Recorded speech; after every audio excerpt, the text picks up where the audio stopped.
يا أيها الذين آمنوا لا تقولوا راعنا لا تقولوا راعنا وقولوا انظرنا واسمعوا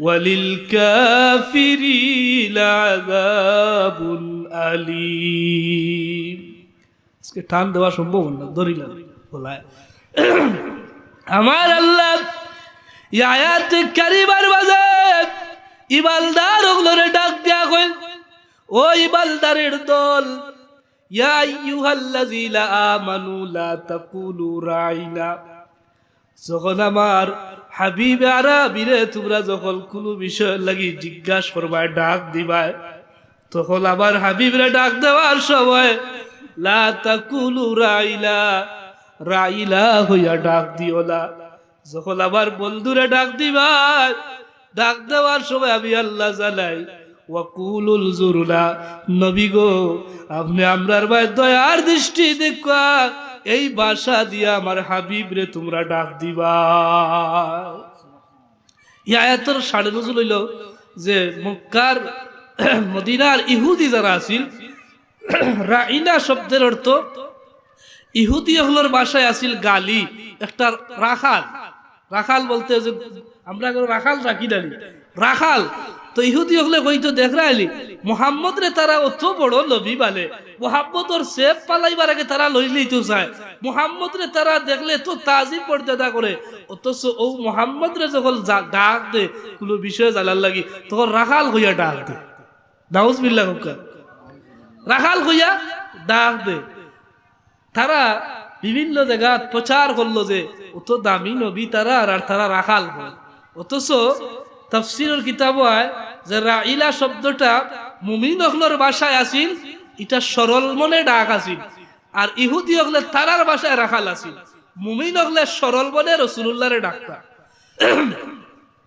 আমার আল্লাহর দরবার আমার হাবিব আল্লাহর হাবিব আমার প্রিয় নবী মুস্তাফা আল্লাহর দরবারও কোনো নালিশ করেন না ইহুদি হকলের সম্পর্কে কোনো বদুয়া আল্লাহ করেন না সাহাবায়ে কেরাম বলে কোন বদুয়া নাই আল্লাহর কাছে তারা নবীরে রাখাল হয় আমরা রাইলো গেল কিতা মনের মধ্যে কোনো একটা কষ্ট নাই পর হইতে থাকক কারণ ইসলামের প্রথম যুগ ইসলামের এই প্রাথমিক যুগটা নরম হইয়া চলা লাগের আমার আল্লাহর বরদাস্ত হইতো পারলো না সঙ্গে সঙ্গে কালামুল্লাহর মধ্যে আয়াতে কারিমা মাবুদ নাজিল করিয়া ইমানদার হলরে ডাক দেন কইয়া আইয়ুহাল্লাযীনা আমানু ও ইমানদারের দল হল লা তাকুলু রাইলা ইহুদি হকর ভাষা রাইলা এই শব্দ দিয়ে আমার বন্ধুরে ডাকতায় বার্তায় নাই আল্লাহ বরদাস্ত করতে পারলো না আমার বন্ধুরি শব্দ দিয়া তোমরা ডাকতায় বার্তায় নাই আমার বন্ধুরা যখন ডাক দিবাই ওয়াকুলুল জুরুলা আমি পরওয়ারদিগার আলমে ডাক দিয়া কইলাম কইবা নবী গো আপনি আমরার দয়ার মায়ার দৃষ্টি দেখবা ই ভাষা দিয়া বাক্য দিয়া আমার হাবিবরে ডাকবা আল্লাহ ডাক বদলাইলা ইহুদি বল তোমরা 80টা তামসা করবা আর আমি আল্লাহ সহ্য করব আমার নবী মুস্তাফা রে সাহাবী হলে সরল বলে ডাক দে তোমরা এটারে টিটকারি মারবা আল্লাহ এই ভাষা বদলাইয়া কোরআন ও আইন নাজিল করলা জারি করিয়া দিলা এই রাইনা শব্দ ব্যবহার করা মুমিন হল তোমাদের লাগি নিষেধ করলাম আমি উনজুরুলা দয়ার দৃষ্টি দেখো এই ভাষা ব্যবহার করবে আমি আল্লাহ ঘোষণা করলাম। এরপরে আল্লাহ কইল ওয়াসমাউ ওয়ালিল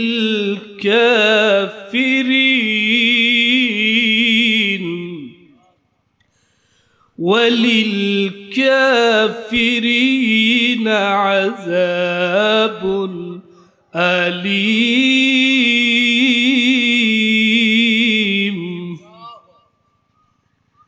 আমার আল্লাহ ডাক দেয়া কইল কাফির হলরে আমি আল্লাহ কি পরিমাণ শাস্তি প্রদান করব রে, আমি আল্লাহ ছাড়া আর কেউ জানে না।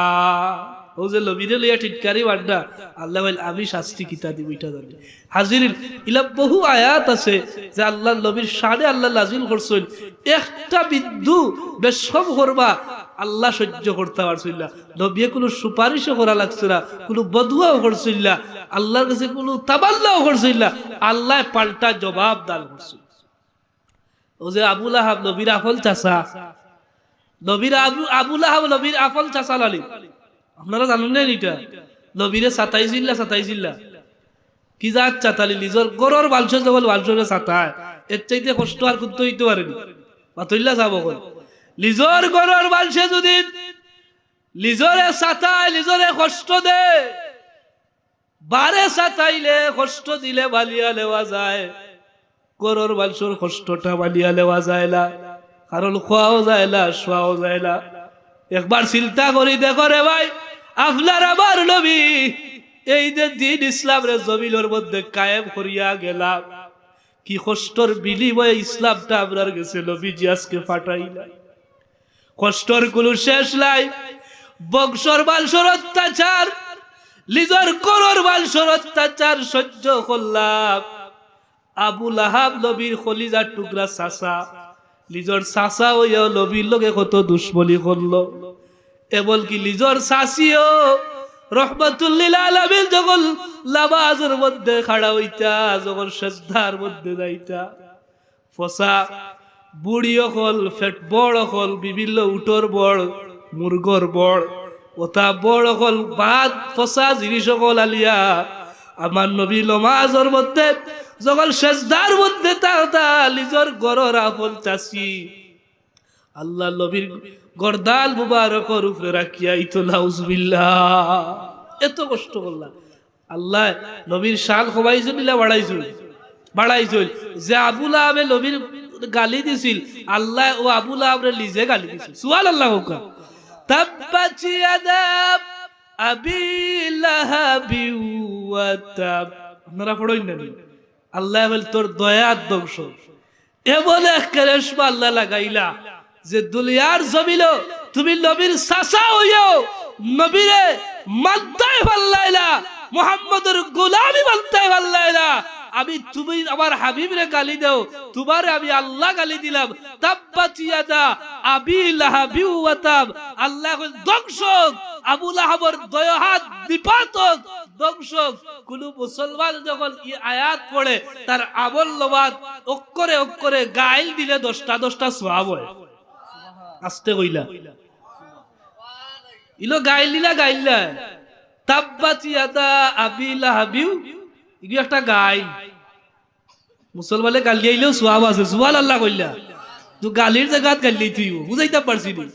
নবীর দুশমন ইগুদার আল্লাহ দলিল প্রদান করলাম, জগতের মাঝে যারা আবার নবীর বিরোধিতা করব, নবীরে মানতো চাইতলায়, নবীরে তায়ত করতলায়, নবীর দুশ্মনী করিয়া জমিল যাইবরে, আমি আল্লাহ ইতারে গালিয়াইছি, তোমরাও তোমরার জবান দিয়ে ইতারে গালি দিবা।